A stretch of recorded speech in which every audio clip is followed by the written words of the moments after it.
Hello, and welcome to the Feet on the Soil podcast, the podcast about the world beneath our feet and how we interact with it. When I make these podcasts, usually the person that I'm talking to has always had an interest in nature.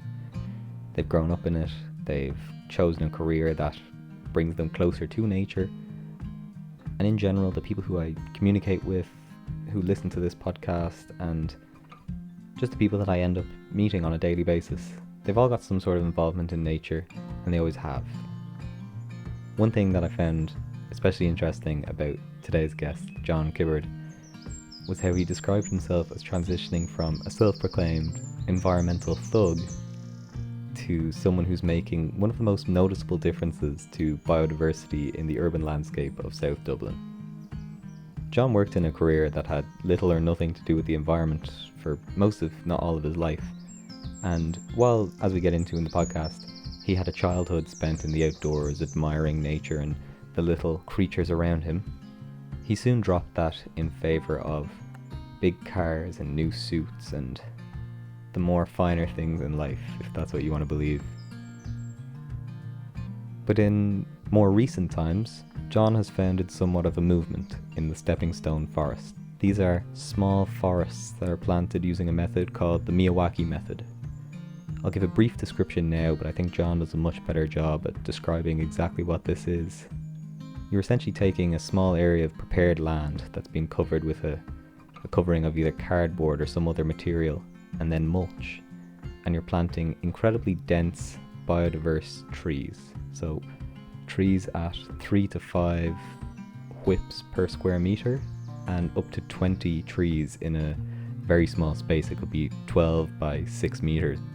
John has slightly customised this method and has proven its success. There's examples of how these stepping stone forests can be thriving ecosystems dotted around South Dublin. For this recording, we were in Sean Walsh Park in Tallaght. I posted a TikTok showing the fantastic little pocket forests he's created, but Sean Walsh Park is in the dead centre of Tallaght, probably one of the most urban areas of Ireland outside of Dublin city centre. And in these areas were huge amounts of different species of trees, shrubs, wildflowers, even animals, in a space that only 3 years ago was just regular lawn, essentially. John talks about how he came to a realization one day while walking through a park that these areas could be so much more, and took it upon himself to do this. Now, of course, John didn't do this by himself. We get into this pretty deeply in the podcast, but community involvement is really the name of the game when it comes to combating this climate crisis that we find ourselves in. And John has been involved in a good few community initiatives, and this has kind of culminated in the Stepping Stone Forests, a group with dedicated, talented volunteers coming together for a common goal of planting these forests. John sees one day this expanding across the country and having small little stepping stone forests, these little oases of nature dotted around the entire country. And after seeing them in person, I just can't imagine the amount of benefits that this would give. Like I said, we were in the dead centre of Tallaght, and I was seeing insects, butterflies, birds flitting in between. John told us a story of a fox living inside one of these little pocket forests, and more than that, even just the impact that they have on people as well. People learn how to care for these forests, how to create them, and can bring them into their own homes or local communities. John was a fascinating character, and we were absolutely blessed with the day. We had beautiful scorching sun in Sean Walsh Park, and as we stood beside the stepping stone forest that John had created only 3 years ago, I just was so happy that his message was being recorded to be able to be put out there. If you relate to this episode, if you find yourself kind of thinking, oh, maybe I can do this, as John mentions, you can go onto the Stepping Stone Forest's website and contact himself or any member of the team, and to see these forests dotted around the country, I think would be an absolutely phenomenal success. John was an absolute gent and took time out of his day to talk to myself, so I really hope you enjoyed this episode. I'm going to keep this intro nice and short because I just want to get right into the content. So enjoy listening, enjoy this conversation, and here's John with how he got involved in nature. Ever since I was a kid, I was always interested in nature. Don't know where I got it from. My family weren't particularly interested. We lived in Finglas, and right beside our housing estate, corporation housing estate, was farmers' fields, and my abiding memory of being kind of 12 to 16 was just disappearing on summer, during the summer holidays, disappearing in the morning time and not come back until tea time, and just rambling around all these farmers' fields and in hedgerows, looking at birds in nests. I remember seeing a hare quite vividly. It was in a big distance. It was running across. It was a good distance away. It was running across a quarry. That was a huge thrill. So I've always had an interest, and I used to watch a lot of the David Attenborough stuff. I've grown up with David Attenborough, so it's always been with me. You were saying that you're not originally from Tala. You had grown up in Finglas, was it? Yeah, absolutely. I grew up in Finglas. I've moved around a bit. I lived in Mulhuddart. Actually, we were out there yesterday doing a soil preparation for a forest there. So that area is familiar to me. I lived in Maynooth for a while, but I married my second wife, Carol, and I now live in Tala. And when you were growing up in Finglas, I mean, it wouldn't exactly be a nature preserve today, but was there much kind of around you that... Yeah, we lived on the edge of Finglas West, and as I said, there were farmers' fields, which are now, it's a housing estate now, and that's... all those fields are gone, pretty much gone, which plays a bit on my mind in terms of what I'm doing now, because I see how much urban sprawl has happened, and therefore the consequences for nature is really horrific. We're doing it unwittingly, I suppose, and I mean, I often refer to the fact that I think I've lived my life as an environmental thug, not knowingly, but I have.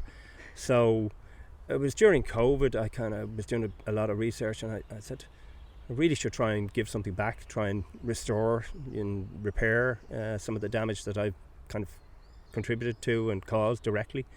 So that's how come I kind of got involved in what we're talking about here today, the stepping stone forests. Yeah. And what do you mean by an environmental thug? What's that kind of... Well, drive around in a petrol car, not giving a second thought as to what that might actually be doing to the environment, buying more stuff than we need. You wouldn't think twice about buying another suit. I used to work in a bank, so buy another suit. That one's looking a little bit shabby. It actually had perfectly good life left in it, but need another. It's a kind of buy, use, throw away, and buy again. So that kind of thing. The pervasive use of plastics. It struck me one time. This is going back a while. I looked at in the supermarket aisle in the cosmetics, toothpaste, and all that kind of stuff. Everything was in plastic. Yeah. Everything, every bottle, every tube. I said, why is this all in plastic? It doesn't have to be. So, and as you know, plastic comes from fossil fuels. So, and we've been spewing out since the Industrial Revolution, we've been spewing out CO2 that's been stored for millions and millions and millions of years, and we're just doing that in the blink of an eye, really, in the grand scheme. In the grand scheme of things, exactly. So we have to do something to at least address that, because if you remember during COVID, there was an amazing response globally, nationally, locally. People just said, this is a crisis. We have to do something about it, and we have to do something fast. Now, people talk about the climate crisis as it's almost like a throwaway remark. Do you see anybody acting like we're in a crisis? There's nobody, not even me. I mean, I'm not trying to say I'm some kind of paragon of virtue, but I mean, nobody is. Certainly not the government. And I know there are lots of good people out there, and we'll get on to, the people who volunteer for these stepping stone forests. So loads of people out there who want to do something. All they need is a vehicle or an opportunity. So coming back to the point about the carbon that we've been releasing into the atmosphere that's been stored underground for millennia, millions of years, what am I talking about? And we have a nature-based solution to that. We don't have to invent some kind of fancy gadget to kind of suck all the carbon out of the air. We have it. Right beside us here as we're speaking. And they're called trees. And they'll do that job just beautifully. But we need more of them. I mean, Ireland has 11% tree cover, which is way below the European average.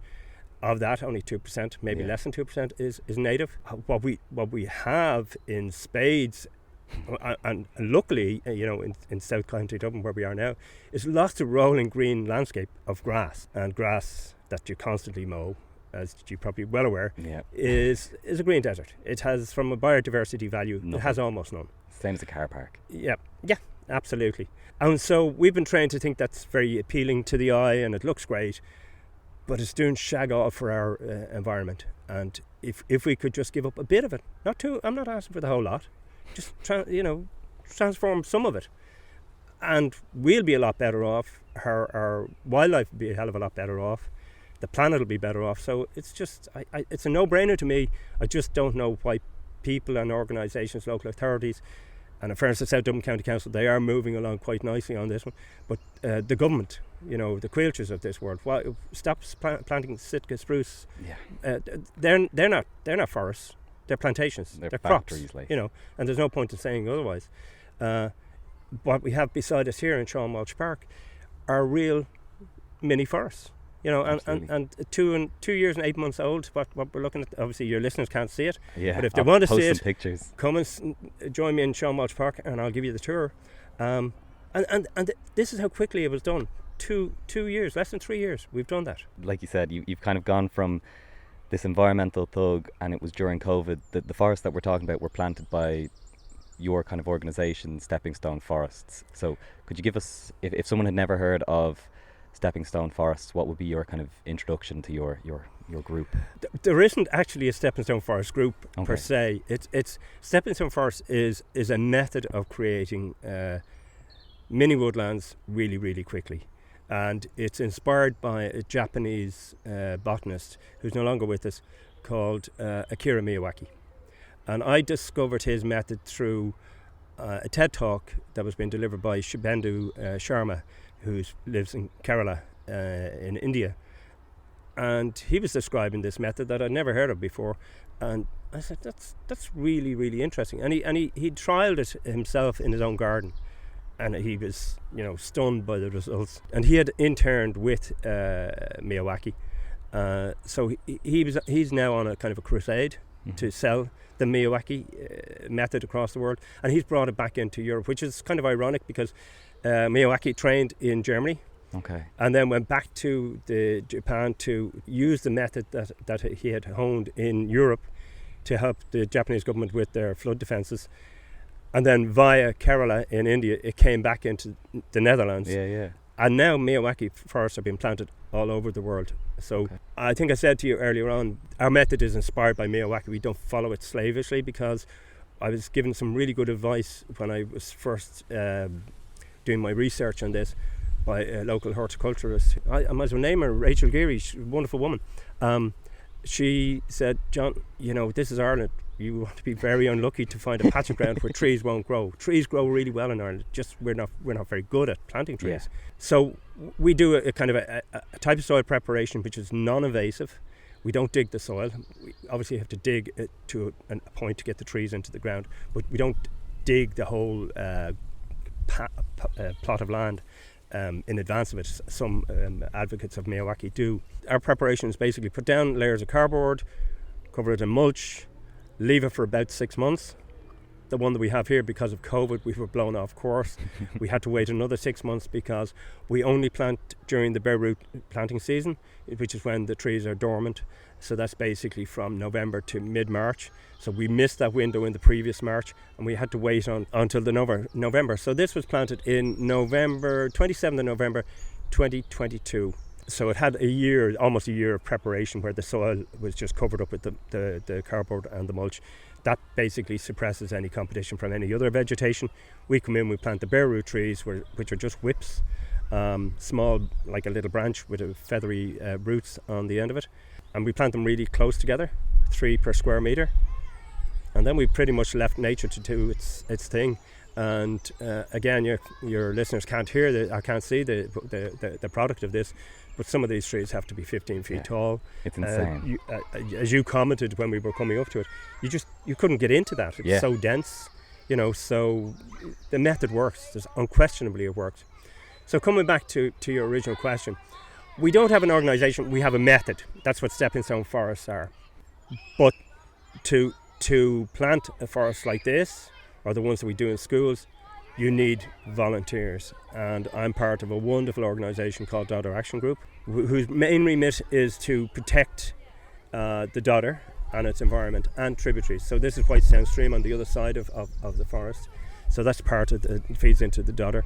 So planting forests along the Dodder corridor, it just fits ideally with their remit, and without them there probably wouldn't be a stepping stone forest movement. Now we do them also over in Blanchardstown, and we work with a group over there called Blakestown Drive Community Group, and we've also done a lot in Clondalkin, where we teamed up with Clondalkin Tidy Towns. And that's really my vision for what the stepping stone forest will become. It will be community groups all over the country becoming self-starters with this method, which is not rocket science. You put down cardboard, put down mulch, wait 6 months, plant bare root trees, voila, you have, or very quickly, you will have a vibrant and viable mini woodland that I call stepping stone forest. The reason why I call them stepping stone forests is I'm trying to create a visual for people to say, yes, okay, these are oases dotted in the urban landscape that will provide harbour and refuge and food for certainly the airborne creatures, but there's no reason why land creatures couldn't be migrating between these as well. Certainly I know that the forests and the foxes in the schools really appreciate the forests that we've created there. Amazing. And then, like I was saying to you earlier, like I've seen forests which are planted in more, I won't say traditional methods, but like ornamental methods that are there for 15 times longer than the forest that we're stood beside, and they don't have that understory, they don't have that denseness or that vibrancy you were saying about. To see these and then know that they're only 3 years old, not even, the method works. Yeah. And so your goal now is to kind of take this method. How many forests have you done so far in Dublin? We've probably planted 44 maybe. Okay. I'm a bit hazy on my numbers at this stage, but we're up almost at 50 in terms of the preps. By the time we finish this season, we'll be much closer to 60. Right. Which sounds great, but when I think about, like, we're at this now just over 3 years, I would have hoped for more exponential growth. It's constantly us just kind of just increasing our numbers incrementally. I would have hoped that stepping stone forests would be spreading without my involvement, because there's a limit to what any one individual group, such as Other Action or the Clondalkin Tidy Towns or the Blakestown Drive group, can do. So hopefully other people will see this. And I think there's a fear. People say, I'd like to try that, but I'm not sure I could do it. Mm-hmm. Look, if I can do it, I swear to God, if I can do it, anybody can do this. And I mean, that's the main thing, is that anybody can do this, and you're kind of relying on that because everything is volunteer based. You have volunteers coming in to do the prep, to do the planting, and then I would assume to do the maintenance as well. Have you found that people are very happy to volunteer? We haven't had any serious shortages at any events. Okay.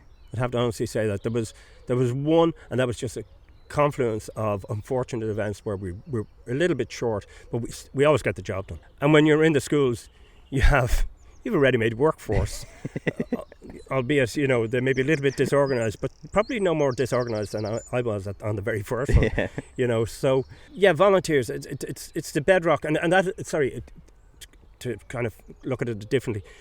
The beauty, I think, about the stepping stone forests and any projects like that, the involvement of people is just key. And we did one out in Mill Lane out in Palmerstown, and there were children from 7 and the full range of the spectrum, all between all the various different ages, right up into over 80-year-olds, and over an 80-year-old counsellor. And all working together. All working together to a common purpose. And people were just having the crack. Yeah. It doesn't sound very exciting, but it's just this kind of people working together. And we're finding now that we're getting a lot of corporates coming to us saying, look, can we get involved in the preps or the planting? A lot of them come to us looking to do litter picking, and I say, yeah, we can do litter picking, but of something that I think you might find a little bit more interesting. Yeah. And then they get intrigued, and I'm hoping that corporates will take this on and say, right, we want to do our own stepping stone forest, and there's no reason why they couldn't. I mean, it's not a very expensive process. I mean, I'm open source in terms of everything that we do. If anybody wants to know how to do it, you'll tell them. It's not mine. Sure as you can have it, take it, do it, and with my absolute blessing. Yes, corporates want to get involved, and again you get that mix then when we go into schools. You've got the very young, and you go into secondary schools, it's a chance for secondary school kids to talk to people who are out in, the world of employment. And say, because quite often one of our most important sponsor to date has been Amazon Web Services, but they've been brilliant. I went to them in the early stages. Once we had done the one with the council, and I said, okay, we know that works, but they're looking at it as this is a kind of an experiment. I said, well, I'm not going to wait around for 3 years to see whether they decide if the experiment is a success or not. So let's see where else can we go. So I started looking at schools, and I probably could have got arrested, kind of peeping through the railings in schools, But I was looking at, how much soil, how much space do they have? And turns out lots of schools have lots of space. Ironically, the one in the Tala area that doesn't have space is the one in Glenasmole, which has it's a postage stamp. There's absolutely no space, and that's the most rural one. But however, so they had the space. So I went to my contact in Amazon Web Services, who want to do work in their local communities where they have data centers and other presence, and said to them, look, I've got a combination of education and I got a combination of environment going on in this little project. Would you be willing to sponsor it? And there was a bit of hemming and hawing. Yeah, but they didn't really know me, and then I'd applied for a grant through on behalf of another local organisation to a Google Community grant, and it was during one of the times when COVID had been lifted a bit and we were able to travel. We were in Limerick. I was sitting on the bed. We just arrived in the hotel. I'm sitting on the bed just going through my emails. And I kind of, I've got 30 grand. That's gone mad. From Google. I said, okay, fair enough. That's a bit unexpected. I mean, I'd be careful what you ask for. That's what I'd asked for. They gave it to me. So I then picked up the phone and went to Amazon and said, look, I've worked with you guys in the past. I've got this offer at 30 grand. I'd really like to work with you. What can you do? So he said, leave it with me. And I said, that was early afternoon. I think 5 o'clock that day, you had an offer, a matched offer from Amazon. So now it's 60 grand. I should say, in fairness to the first sponsor, before I got those guys involved, Tiger Reardon sponsored the very first one, which is Oban Community School. It was kind of used a little bit of blackmail, I suppose. I bought my new car from them, so I just said, any chance you might? And in fairness to Owen, he said, yeah, sure, I'll do it. So they were actually technically the first ones, but in terms of getting some real momentum going, people who have money that can go again and again, Amazon were ideal. So they've stuck with us. And every year it's kind of, I'm going, are you ready to go again? They say, absolutely. And they send out their volunteers. It's great to get the money, that's for sure. The hands. And these forests cost about 2.5 grand each. Okay. Of about a 600 tree forest. So maybe these two that you can see, they one beside us and one behind us. So it's not terribly expensive for what you get. I mean, as I say, we'll give you an experience creating it. We're going to leave you with a legacy, and that legacy will be around for a very, very long time, hopefully. So coming back to Amazon, so they've done that, and now as we've added in stepping stone ponds as part of the mix, they continue to support that. Whatever you might think about data centres and their presence in Ireland, these guys have money to spend on community projects. They could spend it on fluffy podcasts or something like that, or they could spend it on something that will make a real difference, and make a real difference in children's lives and in our lives, and as I say, for the wildlife. What you finished on there is exactly what I wanted to ask. So obviously you've got a lot of volunteers coming in. Like you said, you have everybody from school children all the way up to people who are retired from employment. Do you find the people who come in who maybe didn't have a hand in environmentalism, whether it be the kids who are just too young to have ever thought about it, or people who are in employment who just said, do you know what, I'll try this out and see how it goes. Do you see a difference in how they think about the kind of natural world after they've had a hand in helping it? I can't honestly say that I do, because a lot of the volunteers that gravitate towards this are naturally that way inclined. They're interested in nature. They're interested in kind of even something as simple as litter picking, which is important because we're a dreadfully dirty nation.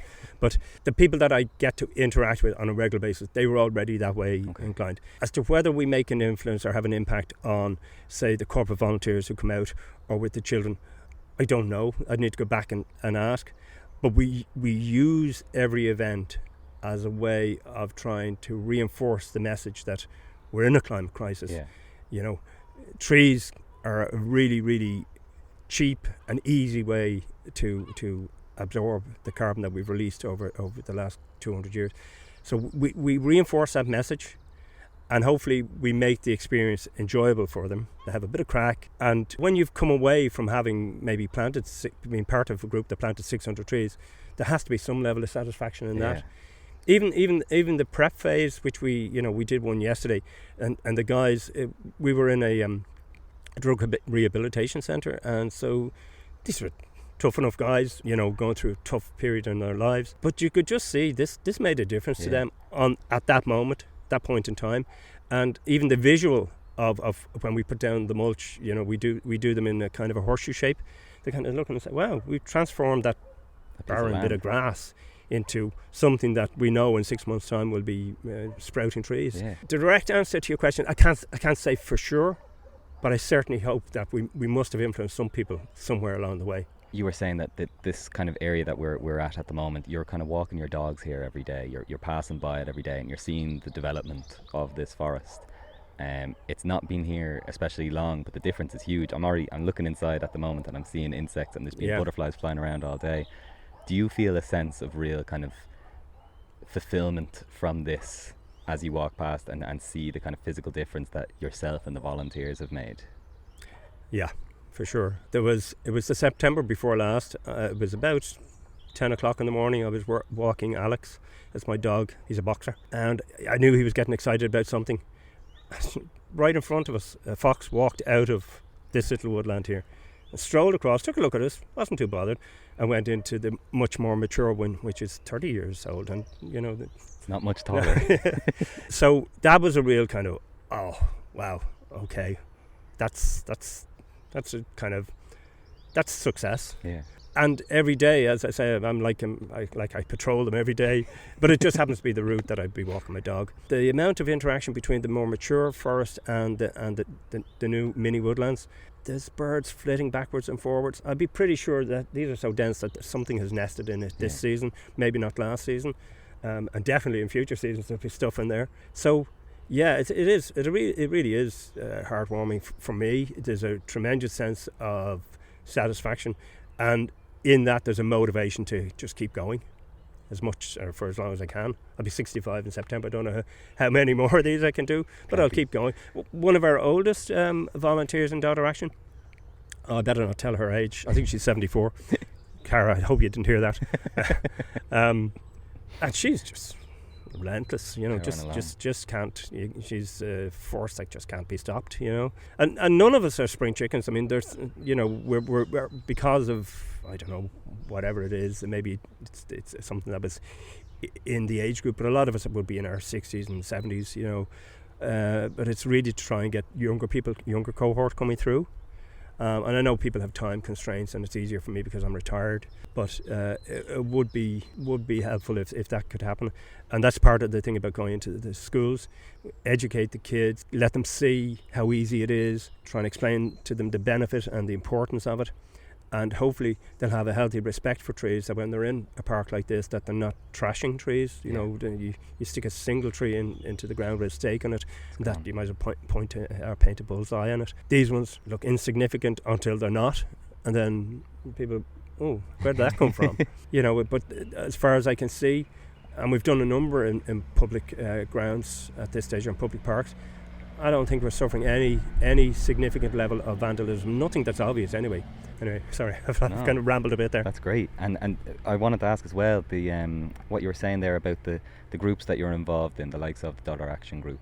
How important do you think that those groups are in the kind of fight against climate change? Like that community involvement, that real hands on the ground type thing? Huge. I was involved with a group called the Tala Litter Mugs. I don't know how we got the name. It was somebody kind of donated that name to me when he emigrated to Wexford. He never told me why we were called Litter Mugs, and the only construct that I can put on it is that only a mug goes around picking up somebody else's litter. Or only a mug litters. Yeah, well, that's really what it is. But we've had some of our people absolutely being castigated, being told that they're stupid and idiots because they are picking up litter. Really? That's the mentality that you're dealing with. So I was involved with that group, the Litter Mugs, and then it was somebody from Daughter Action heard about one of our cleanups, and she came along and joined in with us, and that was my introduction. That was the bridge into Daughter Action. And I said, oh, these are much more vibrant, coherent. They had much more in terms of a plan as to what to do in terms of addressing the issues that we're facing today from an environmental point of view. Whereas Litter Mugs was literally just a litter picking group. So Litter Mugs is still on the go, and we'll still do our monthly cleanups in the park, which, as you can see, isn't in a bad shape. Not at all. There's a great guy here who just drove past us, who works for the council, John Moore, and he does a fantastic job.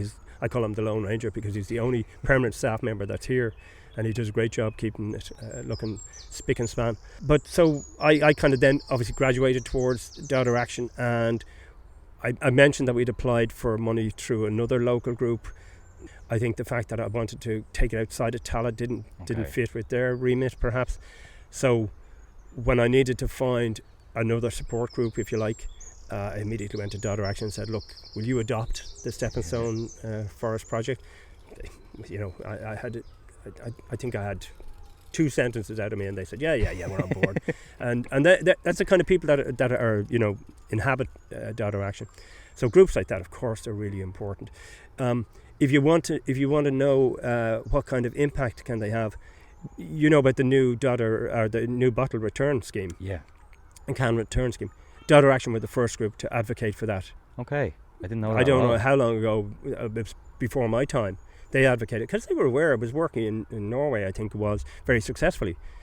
So we didn't need to reinvent any wheels here. That it was a no-brainer. I mean, the obvious answer to stopping kind of plastic litter getting into the environment is to stop producing in the first place. Yeah. But if you can't do that, and nobody seems to have the will to tell the companies, no, stop producing plastic, put it into something else that's biodegradable. If you don't have the will to do that, well then, let's get the deposit return scheme. And that's, I can tell you now for a fact, that's working, because now when we do our litter picking, we don't find bottles and cans anywhere to the same extent. We'll find lots of legacy stuff in streams and tucked away, but it doesn't have the deposit return logo on it. There's 2 things going on there. It's working in terms of some people are using it as it should be working, but then there are other people out there going around collecting them as a revenue generator. I know that the guys up in Fettercairn Youth Horse Project, where we've done a prep for a forest, they actively collect them to save up for their Christmas party for the kids. Amazing. So they're going around picking them up. Yeah. So that's the other. It wasn't, I suppose, foreseen, but it's a positive knock on.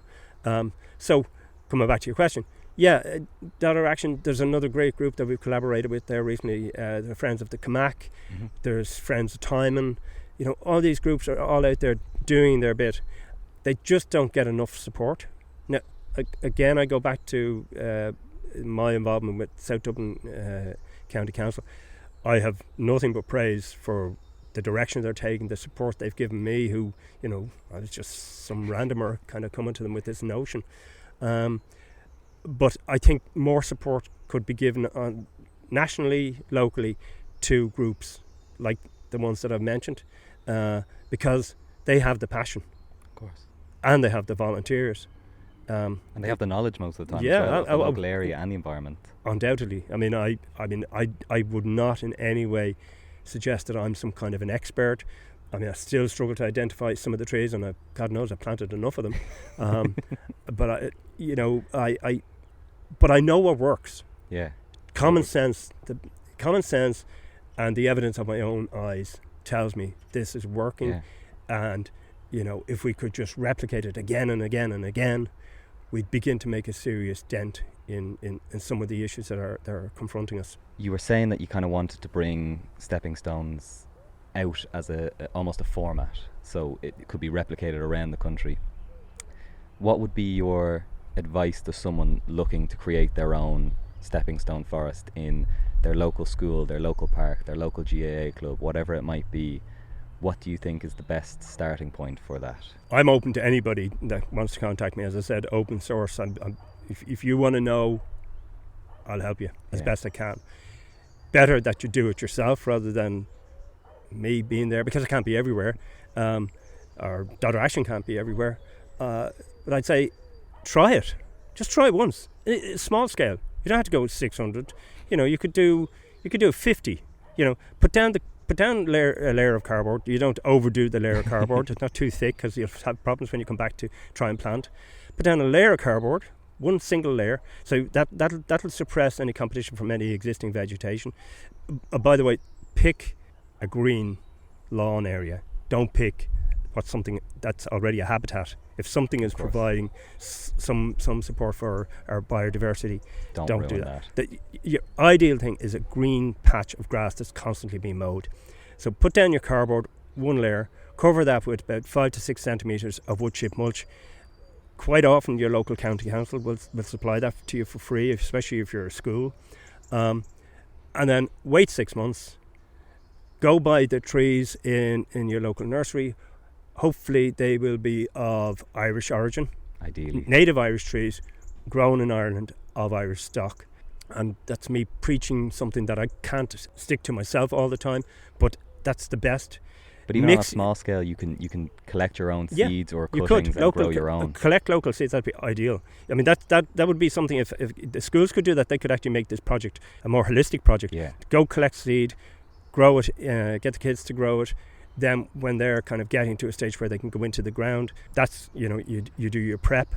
And the bit about the planting, you've got your cardboard down, you've got your mulch down, you've waited your 6 months, you come in and you plant your bare root trees, because that's when they're dormant, they transplant very easily. You put them in the ground, you think nothing's happening, it's all happening underground and getting ready to burst into life when spring comes. Plant native species, plant as many different species as you can. You mix it up. We typically will have a minimum of 20 native Irish species in any plantation, and you plant them really close together, 3 per square metre. Don't be too fussed about spreading them out, making sure that all the oaks are kind of spread out evenly or whatever. Just randomise it. That's the Miyawaki method, is random. That's why he often used to prefer to work with kids. They didn't necessarily follow the instruction as comprehensively as an adult might. So just randomise it. And let it happen. The Miyawaki method suggests that you should stake and weed. We found through experience there's no need for either, to be honest with you. There is I can't remember the word for it. There is a theory that trees that are staked don't root as well, because they need that rocking motion. They need to feel that sense of wind, so that they anchor themselves much better into the ground. So avoid staking if you can. I have done it. I mean, I admit it. If some of them have been taking a hit, maybe from a dog or something, you want it to kind of get more upright, you'll stake that. But you won't find too many stakes in there. And as you can probably see, we haven't weeded. And the so-called weeds, they're providing a benefit as well. So that's the other good thing, that when these forests grow, they will bring in other plant and vegetation that will support wildlife. So that would be my advice. Have a go.